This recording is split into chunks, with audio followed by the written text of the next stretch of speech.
So let's discuss the last topic for the final term.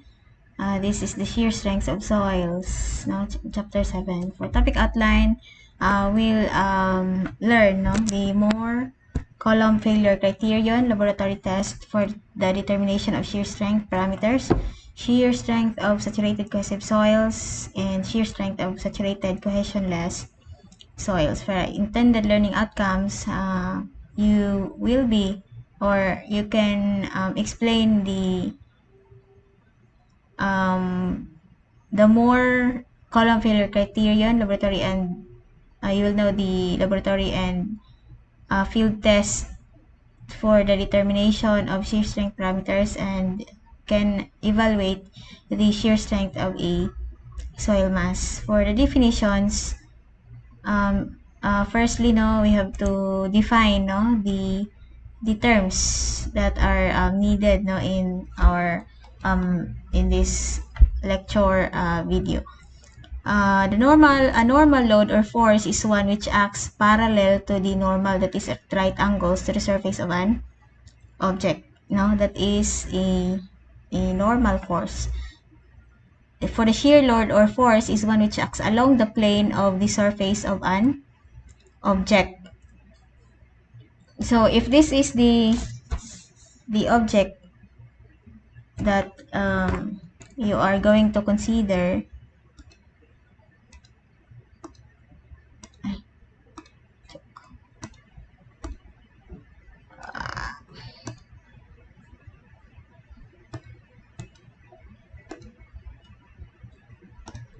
so if this is the object that you are going to consider, this is the 3D presentation. The normal force or load is actually at right angles plane, at plane. If this is the plane or the object that you're going to consider, so the normal force is perpendicular or at right angles to the surface of the object, while the shear load or force is one which acts along the plane of the surface of the object. So shear is this in this direction along the plane of the surface of an object. Then the stress acting on a body, either normal or shear, is the appropriate load or force divided by the area over which it acts. So for example, this is the area, this is force P, and shear, say we have V, So the stress is actually, the normal stress is actually, if this is the area, kanisha, this is the area, is actually equal to P over A, and the shear stress, or in this figure, is equal to V over A. And stress and force must not be confused because this is very basic knowledge of your mechanics, and statics of rigid bodies. The shear strength of soils equilibrium, there are three conditions. The net effect of all forces parallel to one direction must be 0. From the concept of equilibrium to the net effect of all forces parallel to one direction must be 0. The net effect of all forces orthogonal or at right angles to the above direction must be 0. And the sum moments of forces must be 0. So the first two conditions can be checked by resolving forces. This is actually a concept in your statics of rigid bodies. So we have here an example, So at equilibrium, resolve force parallel to P1. So those forces parallel to P1, so since kanisha P2 and P3 is in this direction, so meaning P1, which we say the positive side upward, is equal to P2 cosine theta 2, This component kanisha, this component of P2, diba? And plus P3, this component also, cosine theta 3. This is a first equation. Similarly, at right angles to P1, since you don't have any other kanang component sa P1, only P2 and P3, so that P2 sine theta 2 is equal to P3 sine theta 3, diba? If you will see this forces, the orientation of forces, So, naay component ang P3 in this direction and also P2 in this direction. So, that is the concept of equilibrium. We have here the complex stress. So, when a body is acted upon by external forces, then any plane within the body will be subjected to a stress that is generally inclined to the normal to the plane. So, this stress is actually a combination of the normal stress and the shear stress. No? When a body is acted upon by external forces, then any plane within the body will be subjected to a stress that is generally inclined to the normal to the plane. So, it is not always nga ang stress or the external forces is always parallel or perpendicular to the plane or to the subject or to the object, no? So, if this is the case, this is the inclined direction of stress. This is actually a combination of the normal stress plus the shear stress, no? Normal stress and the shear stress. We have here a complex stress. So, we'll note, we will denote the major principal plane as sigma 3 and the minor principal plane as the sigma 1. So, if this is the this is the external forces, no, and this is the shear stress and the normal stress. This is actually the shear plane. Kani siya. This one. So, this is a combination of normal stress and the shear stress. But we have here the major principal plane stress sigma 1 and sigma 3 at right angles, no? So, to understand the Mohr circle, so, ingani siya, no?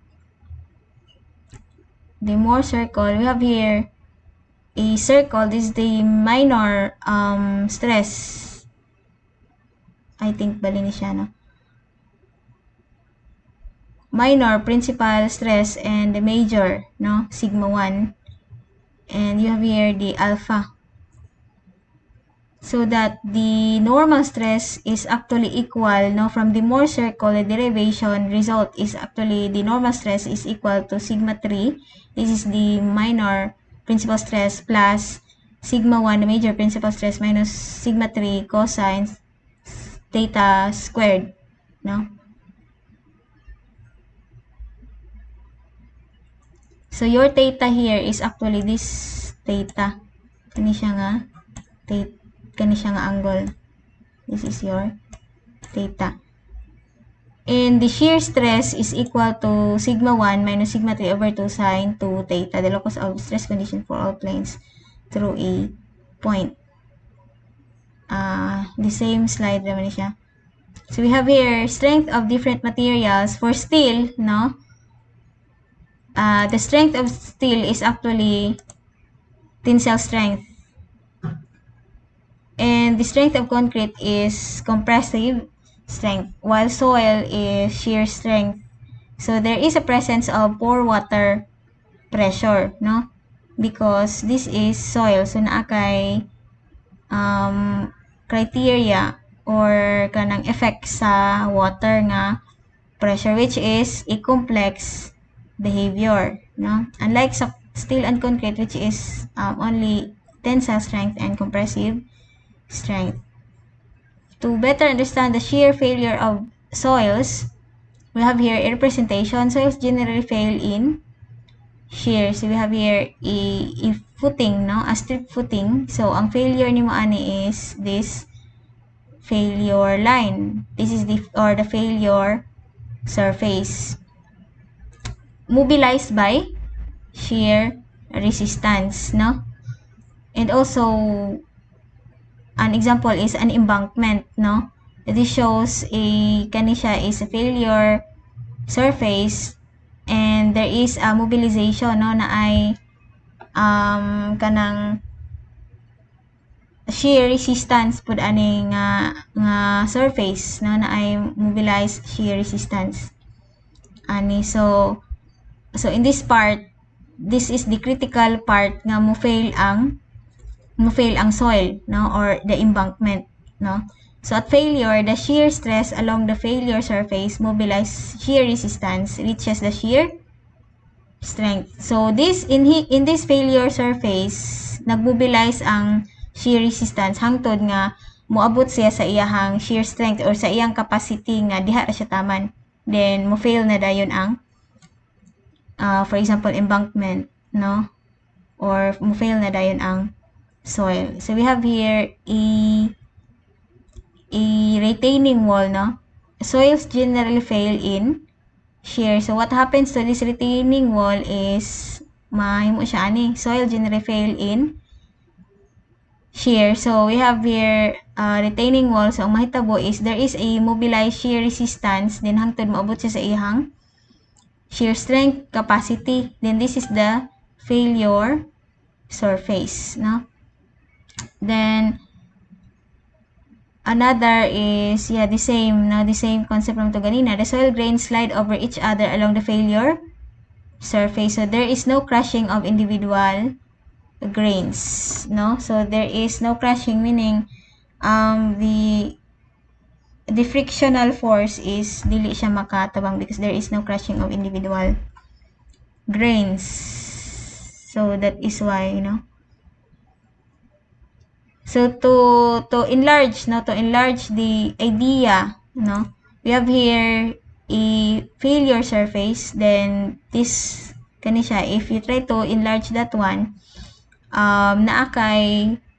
this is the normal stress and the shear stress. Remember, the normal stress is the stress normal to the plane or perpendicular to the plane, while ang shear stress is parallel to the surface or plane. So mo siya, this is the normal stress and the shear stress. At failure, shear stress along the failure surface reaches the shear strength, no?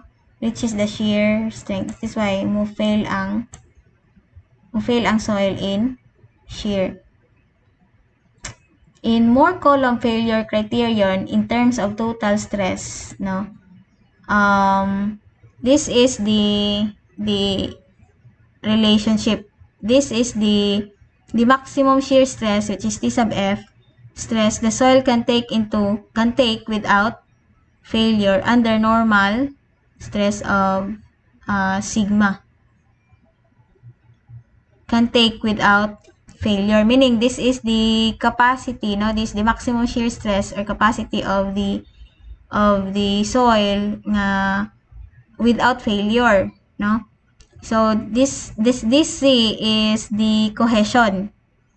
This is the failure envelope, or it is like the failure surface. Then you have here the T sub F in terms of total stresses, this T sub F and this normal stress, no. And you have here friction angle. So the relationship is this one to get the maximum shear stress in terms of total stress. Well, in terms of effective stress is you just have to effective cohesion, change the C as C prime plus sigma prime tan phi prime, no. So ang mahitabuan is since this is effective stress, the effective stress, remember, is equal to total stress minus the pore water pressure, no. There is an effect, no, of the pore water pressure. So the T sub F, or the maximum shear stress the soil can take without failure under normal effective stress or sigma prime, no. And yes, this is the representation, this is the failure envelope. So the shear strength consists of two components. We have cohesive and frictional. The cohesive part, this first term, and the frictional component, no. This is due to the normal force, the sigma sub F. Remember, the cohesive component, meaning that is for fine-grained soils like the silt and the clay, na sila'y cohesion na sila'y factor nga C. While the granular soils like the gravel and sand, wala na siya factor. So, you can consider the cohesive in fine-grained soils like the silt and the clay. And this is the failure envelope, no? And you have here the C. So, naakay C if the soil is fine-grained like the silt and the clay. So, the cohesion, C, and the phi are measures of shear strength. The higher the values, the higher the shear strength. So, the higher the value of C from this equation, from this relationship, if dako ni siya and the phi, you can have the higher, no, shear strength. T sub, tau sub F. In the more circle stress, for example, if we will going to enlarge now the soil element into this one, this is actually the representation of the forces. You have here the failure envelope, this one, then this is the failure surface, this is the failure angle, then this is the shear stress, the effective normal stress, and you have here the external forces, or this is the major principal stress, the minor principal stress. So, to have or to derive a relationship, to get the relationship of the shear stress and the effective normal stress, resolving forces in normal stress and the shear stress direction. So, this is the relationship, no?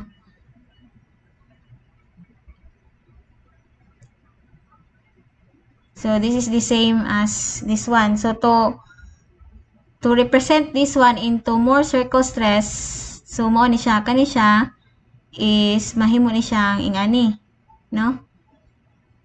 So, you have here the shear stress, this is the normal stresses kaning sa x-axis, no?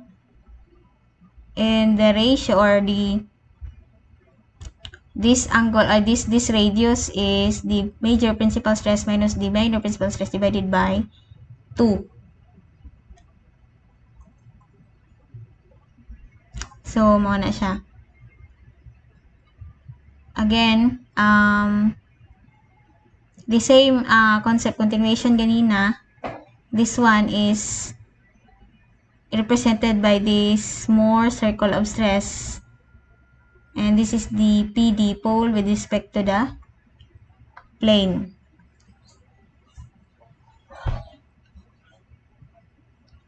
More circle and failure envelope. From this, this failure surface, kani siya mo ni siya ang mo-fail. This part here, this X, is actually at failure. While this Y, which is the soil elements at different location, wala siya ni fail. This is at stable, no?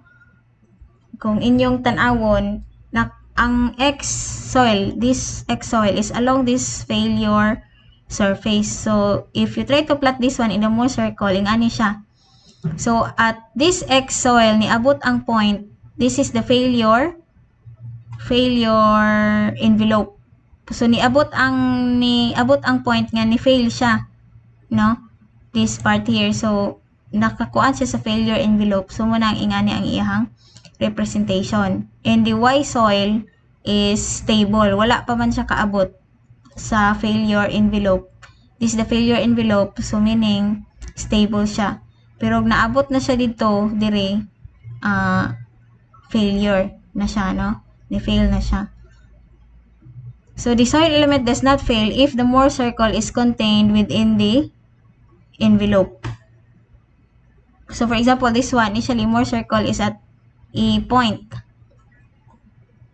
So, for example, this one, this is the failure envelope, then this is the more circle. Kung ingani siya, wala pa siya ni fail, no? Kung within the envelope, meaning wala siya ni fail. Just like the Y soil, wala siya ni fail.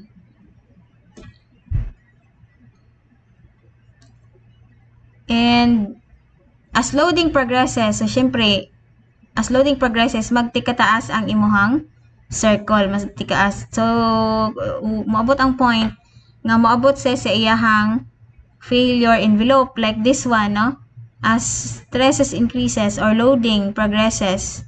So, diri naman siya. Ni taas man ang load, nimo siya, niabot siya diri. So, mao nang niabot sa iyahang failure nga state. Kay ni tapot na siya sa failure envelope, this line, no? And finally, failure occurs when more circle touches the envelope. This is the failure envelope, no? As loading increases, di ba? Mo-fail ang, so for example, loading increases meaning, kato nga embankment taas, nag-ulan gamay. Then, pagkasunod adlaw, nag-ulan siya, nagpadayon og ulan. So, there is a creation of or accumulation of stress, which is the pour water stress. So, meaning, nitaas ang load, no? Nitaas ang pressure. So, maabot ang time nga moabot sa siyang failure envelope. So, manang, if you try to understand or analyze the soil, in using the Moore circle, ni abot na siya sa ihang failure envelope, this line, no? Orientation of failure plane. So we have here the orientation, this is the soil sample, no? Soil element. Then if try to understand that one using the Moore circle, mahimo ni siyang ingon ani. So, sigma 3, this is the minor principal stress. Sigma 1 prime, this is the major principal stress, effective stress. And this part here, this is the normal stress and the shear stress, no? P sub d, this is the pole with respect to the plane. Therefore, if try to understand or analyze this one, the 90 degrees minus theta plus phi prime is actually equal to theta, or theta is equal to 45 plus phi prime over 2. So, this phi prime, kaning phi prime dire, this is actually the cohesion, no? This is phi prime. So,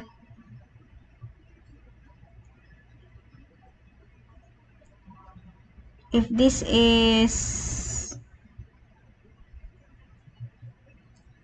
okay, 180 minus,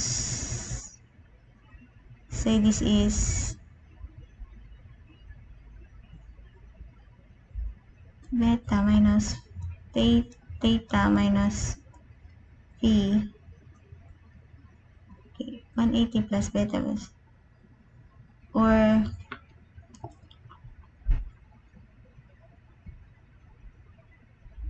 90 degree. Okay. Yes, this one is, okay. Ano na siya, no?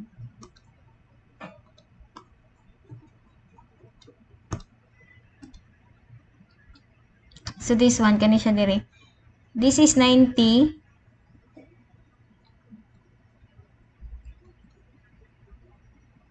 And 90. This one. So, 90 ni siya, 90. Then, this is theta. So, that this part is 90 minus theta.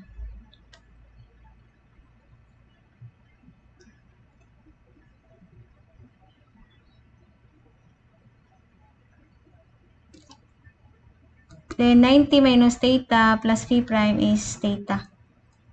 So, the theta is equal to 45 plus. That one is, if this is phi prime, Okay, let's try to understand, no, this one. Nganong 90 minus theta na siya. So, if that is P, anong 90 minus theta na siya? 90 degrees. If that is P, this is P. Actually. P.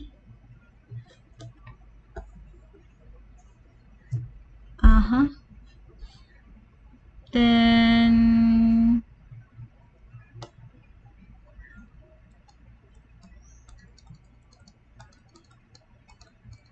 kung ato na i-parallel, this is to parallel that one, this is theta.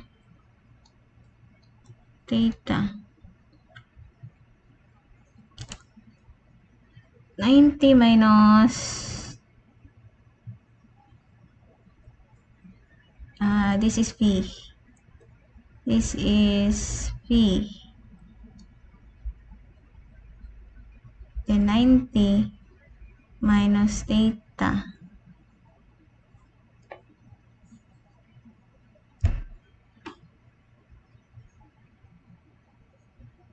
This is 90 degrees.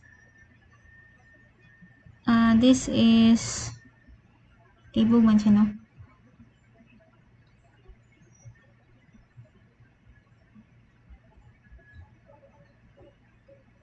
Tut. This is P. So, anong nahimo siya og okay, nalibog na.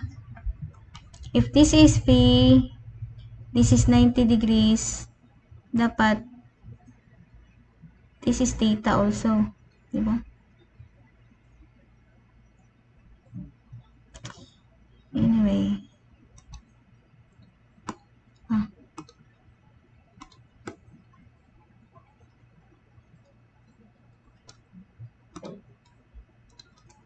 so this is theta also. Then this is 90 degrees.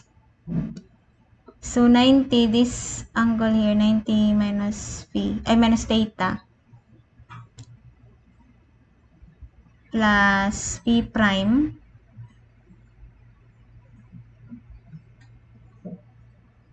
this one is equal to theta. So theta is equal to 45 plus P prime over 2. So kana siya, try to proceed.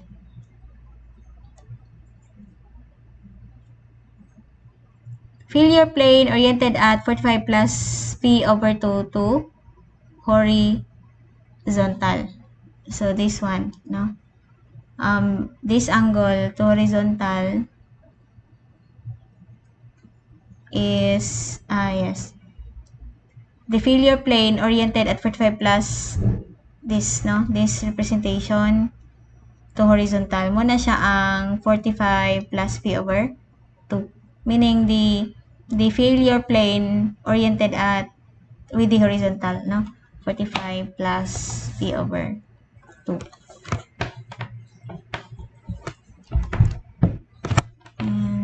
And charge ta kajut.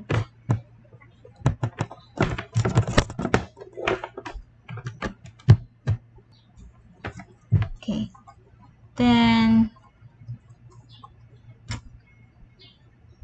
more circles in terms of total and effective stresses. So for the total stress, remember total stress is equal to the effective stress plus the pore water pressure, no? If this is the Mohr circle, the effective stress is this part. Siyempre, mas gamay man siya. Mas gamay siya og stress, no? Value, kay effective stress man siya. Then this is the total stress. Then the difference of that is the pore water pressure. The y-axis is the shear stress. Failure envelopes in terms of totals and effective stresses. So, the failure envelope, if X is on the failures, is on the failure envelope. So, ing ani siya, ano, this is the Moore circle for the effective stress, failure envelope in terms of effective stress, this one, this green representation, and the failure envelope in terms of total stresses, this is the failure envelope, no? This is the representation. So, mas gamay o cohesion ang total stress compared to the effective stress.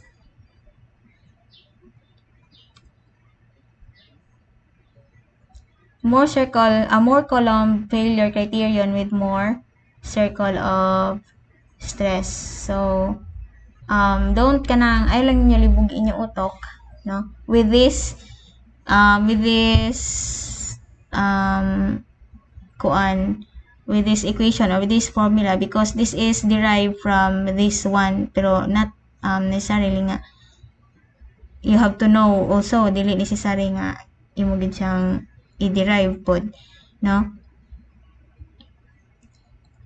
So the equation is created through this this representation figure with more circle. So this is the derivation of the effective stress, no? Kani siya, no? With respect to the this is the major principal, no? Effective stress. And yes, the envelopes in terms of the total stress and effective stress. Identical specimens initially subjected to different isotropic stresses and then loaded actually to failure. So this is the failure envelope or the Moore circle in terms of total stresses. So you have here the cohesion and the phi or the angle, no, in the Moore circle. And for the effective stress is sigma prime with the C prime or the cohesion and the phi. Relation at failure, result element at failure. So actually this is the equation, no, to get the major principal stress sigma 1 and the minor principal stress sigma 1. But no need to know, no, how to derive, how these equations are derived, but at least the concept, no, because this is just a trigonometric functions, no, you can use it, the trigonometry or geometry here, no, to answer the problem. So determination of shear strength parameters of soil, we have here the cohesion, the phi, or the C prime and phi prime. This is the total stresses in terms of total stresses and effective stresses, no? Alright. We have here a laboratory test on specimens taken from the representative anti-storm samples. The most common laboratory tests to determine the shear strength parameters are the direct shear stress and the triaxial shear stress. Other laboratory tests include direct simple shear test, torsional ring, shear test, plane strain, triaxial test, laboratory vane shear test, laboratory and laboratory fall cone test. While for the field test, no, to determine those parameters, no,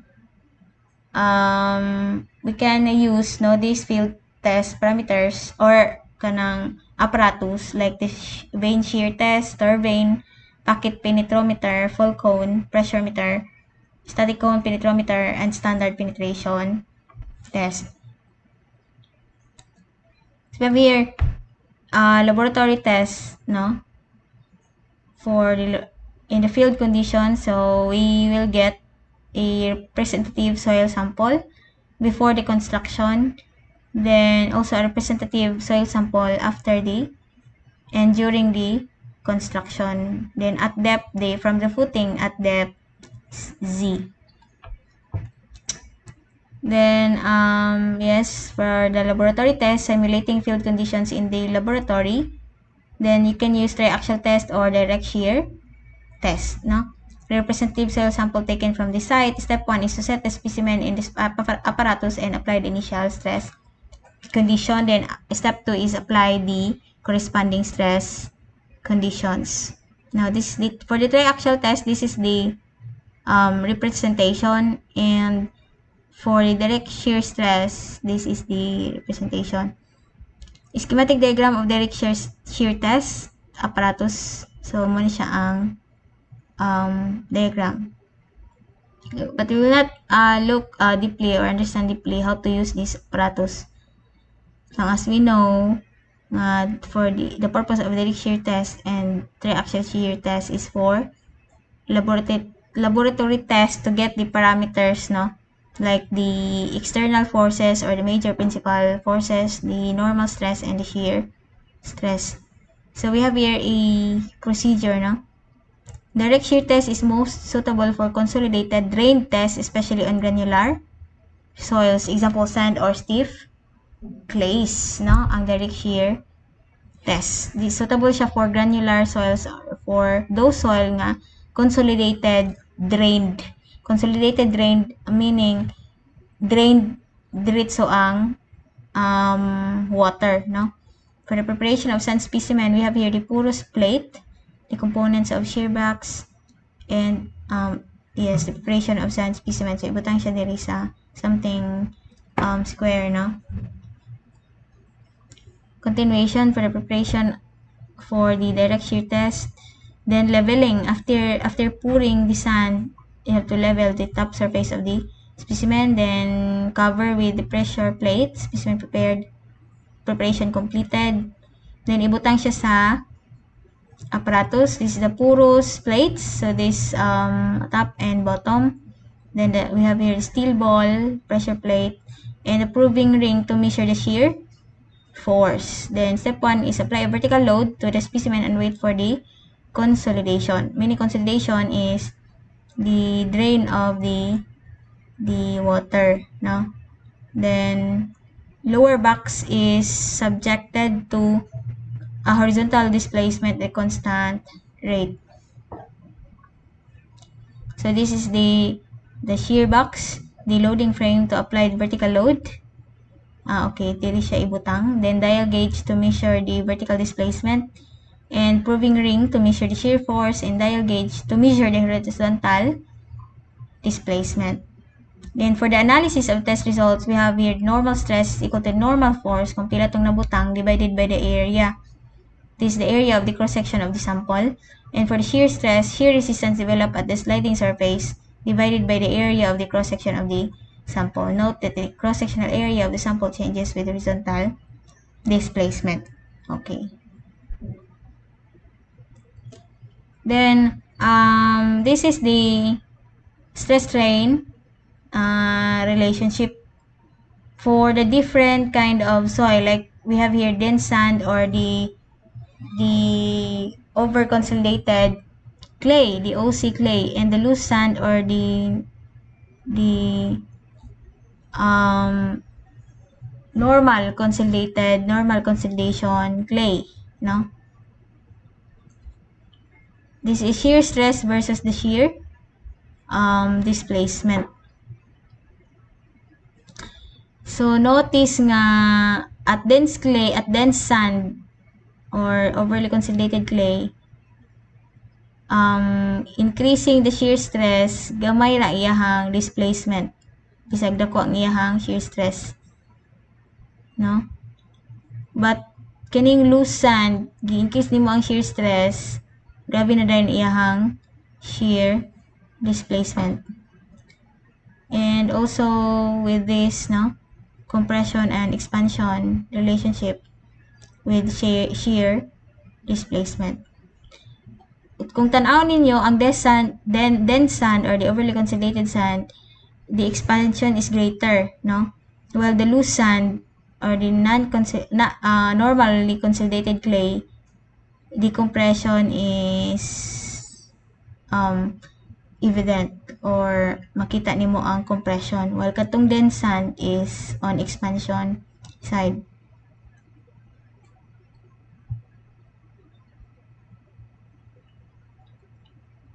Then, how to determine the strength parameters, the cohesion, and the phi. Then, this is the shear stress versus the shear displacement. And we have here the different shear stresses and with its corresponding normal stress, no? And to get the, kung i-plot nimo ni siya, no, with kanang more column failure envelope, then this is the representation.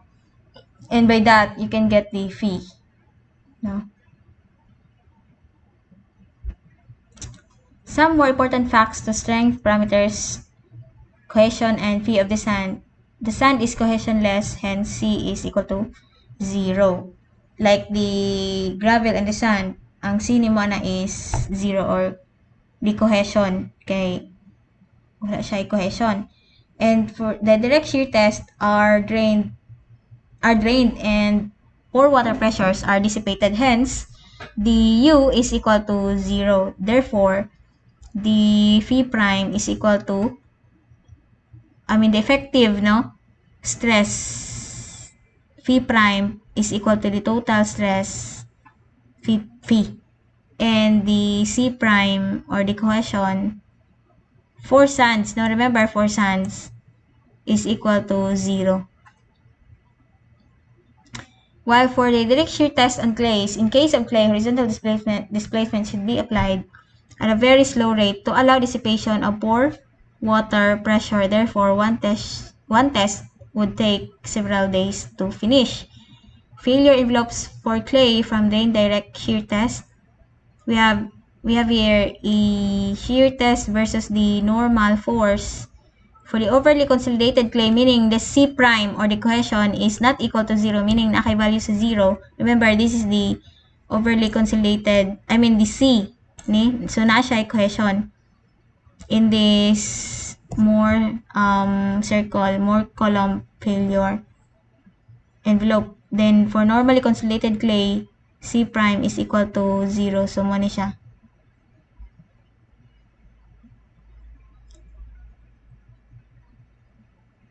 In case of clays, no? In case of clays, C prime is not equal to 0. Then this is the comparison of the failure envelope for sand, no? And the failure envelope for clay. For sand, kung tan-aw nimo wala gid siya C or cohesion. Nagsugod siya sa 0. While this one, failure envelope for clay, na siya for overly consolidated clay, na siya value of C or cohesion, no? In terms of effective stress. And for normally consolidated clay, wala siya cohesion, no? Depende kung unsa siya, overly consolidated, over-consolidated, or normal consolidated clay. Interface test on direct shear apparatus. In many foundation design problems and retaining wall problems, it is required to determine the angle of internal friction between soil and the structural material, concrete, steel, or wood. The angle of internal friction. So, we have here the representation. We have the foundation material, the soil, and the load, no?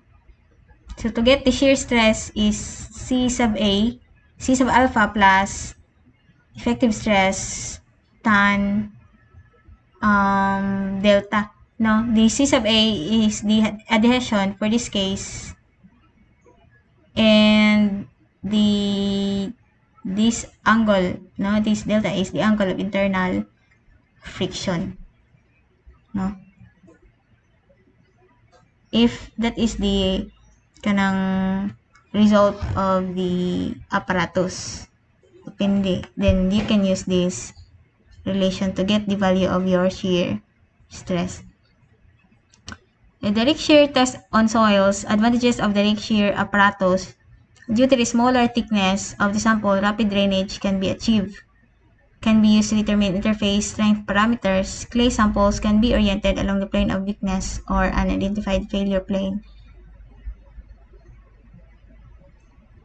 And for disadvantages of direct shear apparatus, failure occurs along a predetermined failure plane, and area of the sliding surface changes as the test progresses. Non-uniform distribution of shear stress along the failure surface.